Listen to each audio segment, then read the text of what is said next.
Menurut Pak Kiai, bagaimana nilai-nilai akhlak itu diterjemahkan dalam perilaku politik di dalam kalangan santri? Ya, santri ketika berada dalam situasi pemilihan, insya Allah mereka akan mampu berakhlak yang mulia meskipun berbeda pendapat pilihannya. Pemilih muda sangat mudah dipengaruhi oleh hoaks dan polarisasi. Apakah pesantren sudah cukup sigap untuk menghadapi pengaruh-pengaruh itu dalam fenomena ini, Ustaz? Ya. Wa idza ja'akum fasiqun binaba'in fatabayyanu. Apabila ada seorang fasik membawa berita kepada kalian, maka perjelas berita itu. Banyak santri yang apatis terhadap politik karena menganggap politik itu kotor. Gitu. Bagaimana Pak Kiai mematahkan stigma tersebut? Politik itu akan baik apabila yang melakukannya adalah orang baik. Namun politik itu akan menjadi buruk apabila yang melakukannya adalah buruk. Jika santri adalah generasi penerus bangsa, apa risiko jika pesantren tidak ikut berperan dalam pendidikan pemilih? Oh, bahaya sekali. Ya.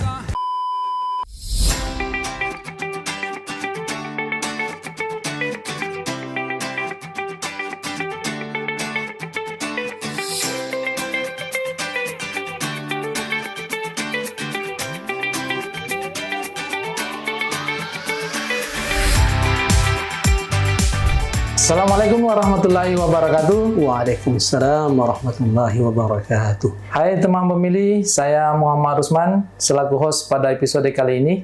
Senang sekali bisa menyapa kalian dalam podcast KPU Kabupaten Bantaeng, ruang berbagi cerita, informasi, dan inspirasi seputar pemilu dan demokrasi.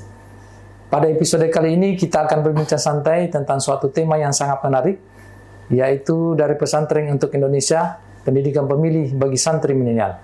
Bersama salah satu narasumber kita, yaitu salah satu pimpinan pondok pesantren yang ada di Kabupaten Bantaeng. Kita akan dengar langsung bagaimana pandangan beliau tentang tema tersebut di kalangan pesantren, khususnya di daerah tercinta kita ini, yaitu Kabupaten Bantaeng. Baik, teman pemilih sekalian, tanpa berlama-lama lagi, mari kita sapa langsung narasumber kita hari ini, yaitu Bapak Haji Abdul Haris LC selaku pimpinan Pondok Pesantren DDI Motoangin. Assalamualaikum Pak Kiai. Waalaikumsalam warahmatullahi wabarakatuh. Bagaimana kabarnya Pak Kiai hari ini? Alhamdulillahirrabbilalamin. Pak Usman, bagaimana kabarnya? Alhamdulillah. Semoga kita semua dan teman-teman pemilih juga kabarnya hari ini sehat ya. Amin. Baik. Amin. Pak Kiai, sebelum kita memasuki tema kita, saya ingin Pak Kiai bercerita sedikit tentang pesantren yang Pak Kiai pimpin. Bismillahirrahmanirrahim. Assalamualaikum warahmatullahi wabarakatuh. Waalaikumsalam warahmatullahi wabarakatuh. Segenap teman-teman yang menyaksikan siaran ini, alhamdulillahirrabbilalamin. Asyhadu an la ilaha illallah wa asyhadu anna Muhammadan abduhu wa rasuluhu. Allahumma salli wa sallim wa barik wa zid ala habibina Mustafa sayyidina Muhammadin wa ala alihi wa sahbihi wa man walahu wa ma ba'du. Pondok Pesantren DDI Motoangin, Kabupaten Bantaeng, awalnya itu adalah pondok pesantren yang hanya ada di kolom rumah. Para santri belajar dari para kiainya. Itu sudah ada sebenarnya pada tahun 1965. Jadi sudah lama sekali ya. Akan tetapi terjadi pasang surut. Iya, iya. Akhirnya pesantren ini hidup kembali pada tahun 1994 dan hidupnya sudah di era modern sehingga pesantren ketika dibangun sudah ada pendidikan formalnya. Ya, bukan cuma pendidikan pengajian kitab kuning di waktu maghrib dan subuh, tapi sudah ada pendidikan formalnya. Dimulai dengan madrasah sanawiyah, kemudian madrasah aliyah pada tahun 96, kemudian SMP juga di sana ada madrasah juga SMP. Itu insya Allah dimulai pada tahun 1998 dan santri kami mulai dari jenjang TK, madrasah ibtidaiyah MIS, begitu juga sanawiyah SMP dan madrasah aliyah, itu jumlah keseluruhannya sudah 1065 saat ini. Alhamdulillahirrahmanirrahim. Itulah sekilas tentang pondok pesantren DDI Motoangin. Makasih Pak Haji. Baik, kita masuki saja tema kita kali ini. Pesantren itu Pak Kiai dikenal sebagai pusat pendidikan akhlak. menurut Pak Kiai, bagaimana nilai-nilai akhlak itu diterjemahkan dalam perilaku politik di dalam kalangan santri? Ya.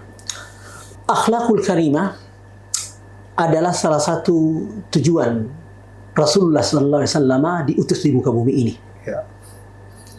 Innama bu'ithu liutammima makarimal akhlaqi. Sesungguhnya, kata Nabi, saya itu diutus adalah tujuannya untuk menyempurnakan akhlak yang mulia. Oleh karena itu, di pesantren, salah satu pendidikan karakter yang paling utama adalah untuk menciptakan akhlak yang mulia. Akhlak bukan cuma kita pelajari di buku-buku pelajaran, baik formal dan non-formal, tapi juga kita praktekkan di kehidupan sehari-hari di santri. Makanya kaitannya dengan pemilihan, insya Allah Ta'ala diharapkan santri yang berakhlak mulia ketika berada dalam situasi pemilihan, insya Allah mereka akan mampu berakhlak yang mulia meskipun berbeda pendapat pilihannya. Ya. Ini ada kekhawatiran bahwa pemilih muda sangat mudah dipengaruhi oleh hoax dan polarisasi. Apakah pesantren sudah cukup sigap untuk menghadapi pengaruh-pengaruh itu dalam pemilihan ini, Ustaz? Ya. Fakta ya bahwasanya di hoax itu kan banyaknya tersebar di media sosial. Iya. Bukan contohnya di televisi resmi atau koran-koran resmi. Enggak. Hoax itu biasanya gencarnya di medsos. Salah satu kendala kita di pondok pesantren adalah santri dan santriwati kita tidak difasilitasi hal itu. Oh iya. Jadi untuk termakan hoax agak insya Allah agak aman. Tetapi kekhawatiran kita ketika mereka pulang ke rumah dan mereka difasilitasi dengan HP. Disinilah pendidikan kita di pondok pesantren paling yang kita katakan adalah firman Allah Ta'ala, wa idza ja'akum fasiqun binaba'in fatabayyanu. Apabila ada seorang fasik membawa berita kepada kalian, maka perjelas berita itu. Jangan sampai kita memusuhi suatu kaum, kita memusuhi seseorang, kita memusuhi suatu lembaga berdasarkan atas berita yang tidak bisa diklarifikasi kebenarannya. Sabda Nabi sallallahu alaihi wasallam yang diriwayatkan oleh Muslim dalam muqaddimahnya, Nabi mengatakan, "Kafalil mar'i kadziban ay yuhadditsa bi kulli ma sami'a." Cukuplah seseorang itu dicap sebagai pembohong kapan? Bila dia mau menceritakan seluruh yang dia dengar. Apa yang dia dengar diceritakan tanpa harus memilah dan memilih. Semua yang didengar dia ceritakan. Seluruh berita yang masuk ke medsosnya di-share. Itu pasti akan berbohong. Kenapa? Tidak semua berita yang kita dengar, tidak semua berita yang kita terima itu benar. Sehingga apabila asal ada yang kita dapat, kita dengar, langsung di-share, pasti suatu saat nanti ada berita bohong yang akan kita sebar. Makanya Nabi mengatakan, cukuplah seseorang itu dikatakan pembohong, bukan berbohong, pembohong, pelaku kebohongan apabila orang itu menceritakan segala sesuatu yang dia dengar. Itu dia. Makanya penting untuk memilah dan memilih. Itu yang kami ajarkan kepada anak-anak kami.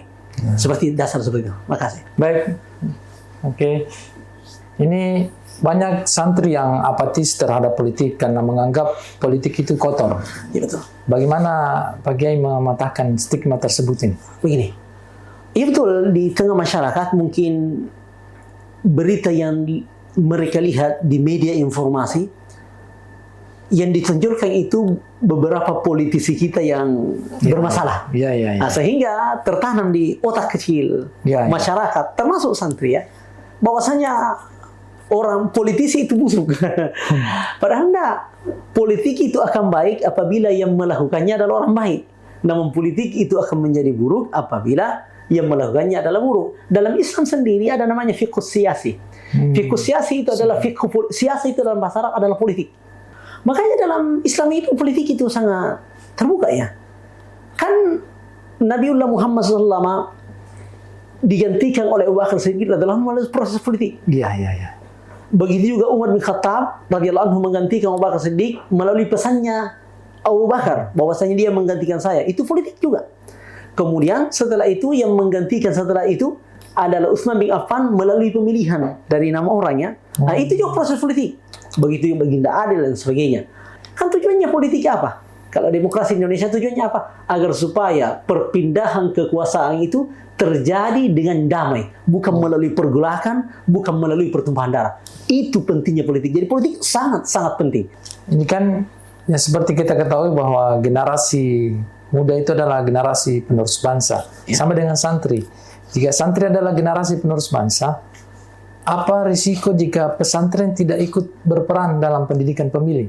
Oh, bahaya sekali. Iya. Kenapa? Kalau contohnya santri tidak diikutkan dalam pendidikan pemilih, bahaya.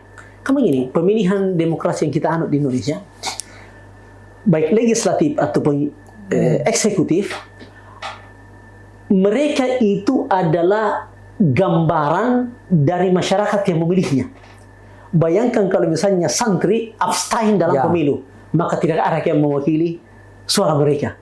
Suara yang menyejukkan, suara yang mewakili moderasi beragama, suara yang mengakui keberagaman, suara yang mengedepankan akhlak dalam berpolitik dan lain sebagainya. Itu sangat bahaya. Apabila contohnya politik kita di luar negeri, kita lihat politiknya sampai menghina-hina, menyerang secara pribadi di depan umum. Auzubillah, kalau kita untuk kultur orang Indonesia itu sangat tidak baik. Makanya sangat bahaya apabila santri kita tiadakan dari mereka atau kita hilangkan dari santri pendidikan berpolitik. Itu sangat bahaya. Toh pesantren telah menyumbangkan tokoh-tokoh bagi negara kita. Baik Pak Kiai, terakhir mungkin yang kami ingin tanyakan kepada Pak Kiai, apa pesan-pesan Pak Kiai yang ingin sampaikan atau closing statement kepada para teman pemilih muda, khususnya para santri dan santriwati yang ada di pesantren? Iya. Teman-teman para pemilih muda, terkhusus untuk para santri dan santri pesantren, politik itu bukan kotor. Politik itu akan baik apabila yang berpartisipasi dalam politik itu adalah orang-orang yang baik. Maka janganlah abstain dalam pesta demokrasi, dalam pesta politik. Itu dia. Makasih Pak Kiai, tidak terasa kita sudah sampai di penghujung obrolan kita hari ini. Terima kasih banyak kepada narasumber kita atas waktu, cerita, dan pandangannya sangat menarik dan sangat bermanfaat. Sekali lagi terima kasih. Teman pemilih, dari perbincangan ini kita belajar bahwa demokrasi yang sehat hanya bisa terwujud kalau kita semua mau terlibat. Datang ke TPS, tidak mudah percaya hoaks, serta aktif mengikuti informasi yang benar adalah bentuk sederhana dari partisipasi kita sebagai warga negara. Terima kasih sudah bersama podcast KPU Bantaeng selama beberapa menit. Semoga apa yang kita bahas hari ini bermanfaat dan menjadi bekal bagi kita semua. Jangan lupa ikuti terus episode-episode berikutnya. Like, share, dan komentarnya kami nantikan di kanal YouTube KPU Kabupaten Bantaeng. Saya Muhammad Rusman, pamit undur diri. Sampai jumpa di episode berikutnya. Wassalamualaikum warahmatullahi wabarakatuh. Waalaikumsalam warahmatullahi wabarakatuh. Langsung umum